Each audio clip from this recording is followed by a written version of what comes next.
Hello everyone, Wise Guy Jesse here, and today I am on my Necro.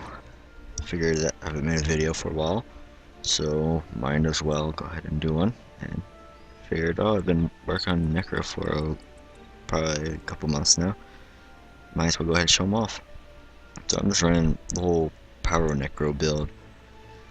So all of the armor and weapons and all that stuff, everything is the Zerker. So just full Zerker set to it. On the runes, I have runes of the eagle, and this is kind of the mess around. It's the cheaper, in my opinion, this is a cheaper version of like what you should go for. I mean, it's not the same stats as it. In my opinion, it's the cheap one rune to go for that won't really bankrupt you, but still is somewhat effective. But what you really should be going for is runes of strength, because you want might and the might duration and the power that will provide you. And I think like the fifth skill is like you do 5% more power while under the effect of might, so that gives you full time plus 5% damage, unlike this, which is only going to give you 6% when they're under 50% health. So that's the whole armor. Weapons, I run with strength and bloodlust. You don't really need strength, and I guess technically you don't need bloodlust. I just like it so I can do a whole bunch more power and get a whole bunch more damage. And then strength, I run with that just because I like to stack up a bunch of might. That will help out a good bit, in my opinion. And with this build, you can stack might really easy. So that's what I run, but you can switch around. I know some people run with the sigil. I think it's energy, the one that when you swap in combat, it gives you 50% of your turns back, so you could dodge 3 times. There's also people who run with sigil battle, so when you swap the weapons in the middle of a fight, you get 3 stacks of might. But I think they actually had an update. Now it does 2 stacks of might, actually, so yeah, see, I think you end up getting 2 stacks of might out of that. But I mean, it's still 2 stacks. But anyways, I run with axe focus, just because axe gives you kind of a moderate range, so it's more of a close combat thing, but you can still keep your distance a little bit. And same with the whole focus. And the reason I run with these is so if like a pick team comes after me, I can kind of dish out a bunch of damage, and that's what these set to this is. No strength and sigil air. And like I said before, you go with something like the sigil battle and energy, so you could dodge your way out. But I have this set just so I could do a bunch of like burst damage all at once, try to kill whoever's trying to kill me, kind of thing. So that I could get rid of them, don't have to deal with them anymore, and I could go back to the staff to support the team. So the traits is the whole 62006. You got healing when someone dies around you. When in life or death shroud, you get the life blast, and that attacks once a second. So you get 15 stacks of might right there. This kind of ties back to where I have the sigil of strength. I can get myself, when I'm in the death shroud, I can get myself 25 stacks of might easy. So that's kind of why I use that whole other thing, the one sigil strength, just because I could easily get myself a bunch of stacks. It just takes a couple of seconds. Anyways, so healing power is gained by how much power you have. Since you're full Zerker, you get a bunch of healing power, and then that's just going to help you out with kind of healing yourself up and kind of surviving the fight. Here I put axe training, because like I said earlier, I want to be able to do a bunch of damage all at once to take out whoever's trying to pick me off, the whole pick team. They have some people will say go with that chill of death, and I honestly don't think it's that good. I mean, it's only going to affect one person, and they have the whole 20-second cooldown. I prefer to run with the axe just because I have a reduced recharge on the weapons, and the weapons doing more damage. And I feel like that's going to be better in the long run than hitting one person with an extra couple thousand damage every 20 seconds kind of thing. On to the next part. So you get might when your health is below threshold. It's not going to be that useful. You're full Zerker, you're going to die easy if you're getting hit, especially when you're below that threshold. If close to death, you do more damage when the enemy's below threshold, and that you could definitely tell when that kicks in, because when I'm in the Death Shroud, I will be hitting people for something like about 4k, and then as soon as that kicks in, I'm hitting them for 5.5k. Under curses, you have curses that have a chance of bleeding, and this is the important one, wells you could actually target on the ground. You need that, especially when you're fighting with Zergs, because you're not going to run into a middle of Zerg when you're full Zerker gear just so you drop a well and you're going to end up dying. You want to self-decide and toss the wells into the fight. And down here, Soul Reaping. All these will end up, basically they all support the Death Shroud. So you get more life force so that you go into Death Shroud faster. They have the life blast from Death Shroud, ends up doing the piercing and vulnerability. So this also helps out with that, because now you're getting might from multiple people. This helps you with the whole escaping stuff. If you end up B-pads positioning and the enemy's hammer train runs you over, this will break that stun for you, and now you can dodge your way out and get back to your team. Here's reduce recharge on Death Shroud, so now that Death Shroud is going to recharge faster. It's like every 6 seconds you go back into Death Shroud. And so you're going to want to use Death Shroud as much as you can, because that's where all your might and a whole bunch of damage is coming from. And then here you do more damage while you have more life force. Then crit chance in Death Shroud's up by 50%.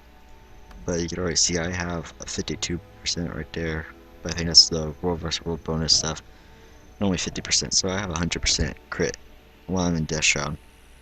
And that's where a lot of the damage will be coming from. And so that's basically my whole armor and weapons and traits and all that stuff I have set up. It's really similar to like all these other power Necro builds, but I put kind of a little twist on there of what works for me. When it comes down to all the weapons and skills and stuff, this is what I end up going with. Consume conditions is like the number one thing you're going to want with healing skills. All the other ones will not compare to it. They're really bad. This thing, all conditions put on you will be like, turn into healing, and so that's really nice too.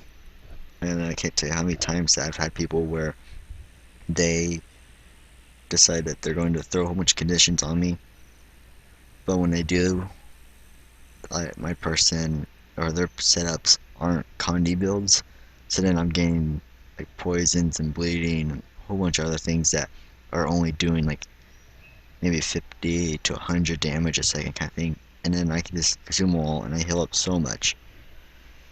So it's super useful. The wells, I run with well suffering and well corruption. Those are kind of necessary.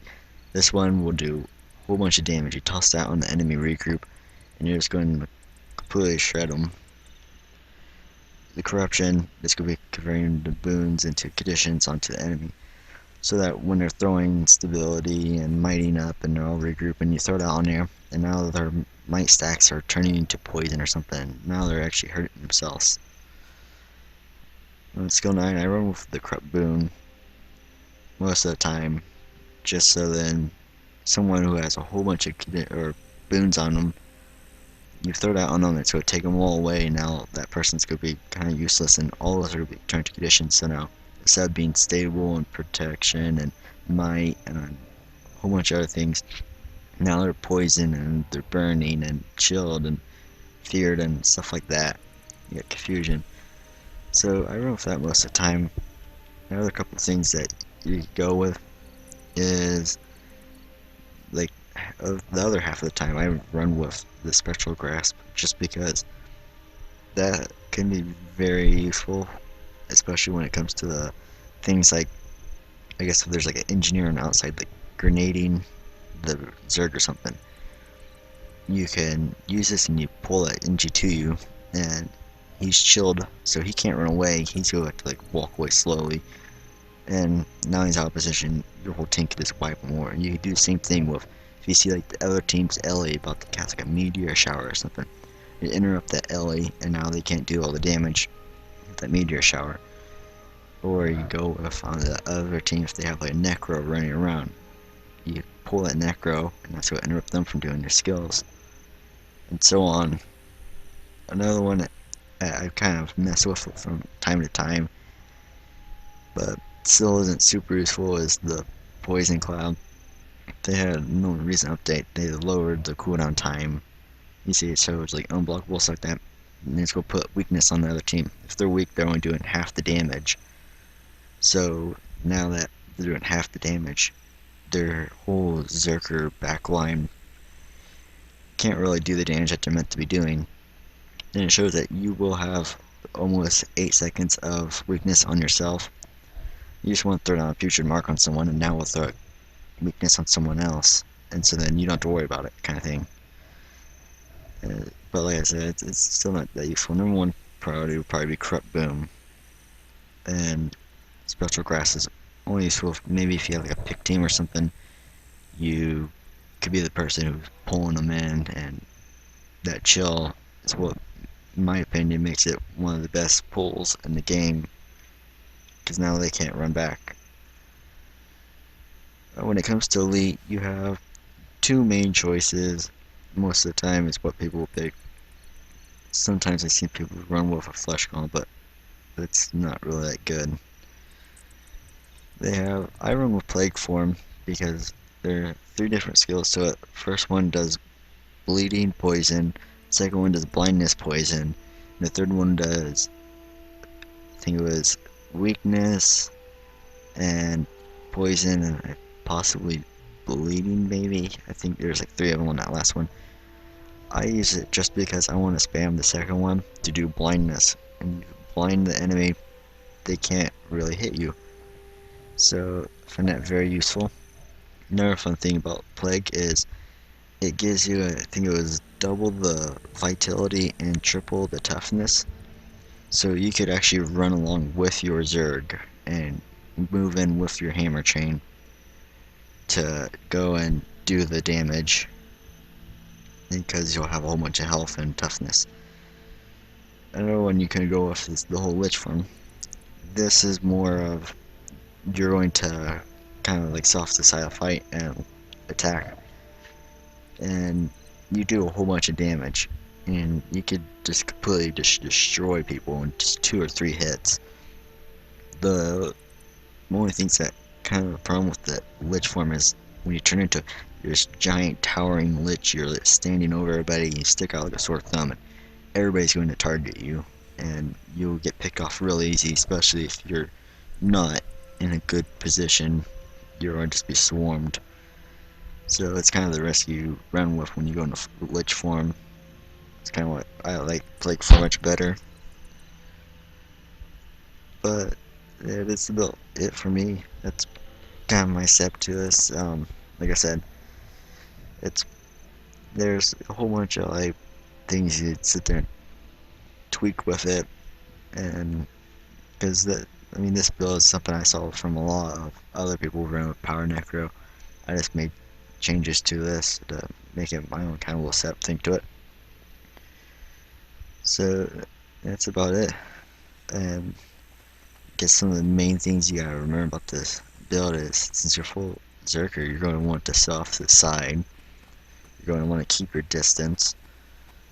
And I know one of the things that a lot of people make the mistake of doing is they spam all of their marks on the first push. And one of the things you want to do is you want to try to save that 1/4 mark right there, because that's going to be removing conditions from you and placing them on someone else, and you're going to want to wait until you actually have conditions on you to throw those off. And that you also kind of want to wait for after you use like a healing spell. If someone throws a whole bunch of conditions on you, your health's going down, you end up using this, you're stuck in conditions, and now while that is on cooldown, you're going to probably want to use a future mark to get rid of the next set of conditions that someone throws on you.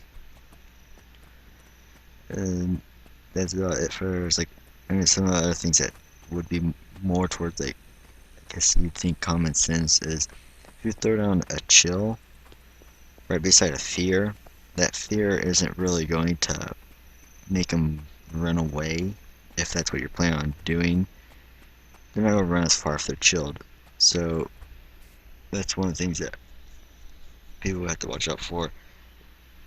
Most of the time, I think you're going to want to use this for interruption, though. You see someone going, casting on a cooldown, like the Ellie trying to throw down a meteor shower. You throw that on that Ellie, now they're interrupted, and now that meteor shower is not going to go off. While these two, you're going to probably want to toss in on your team's push, and the whole region from this will give your one melee trainer a little bit more health. So there's just a couple of tips for that.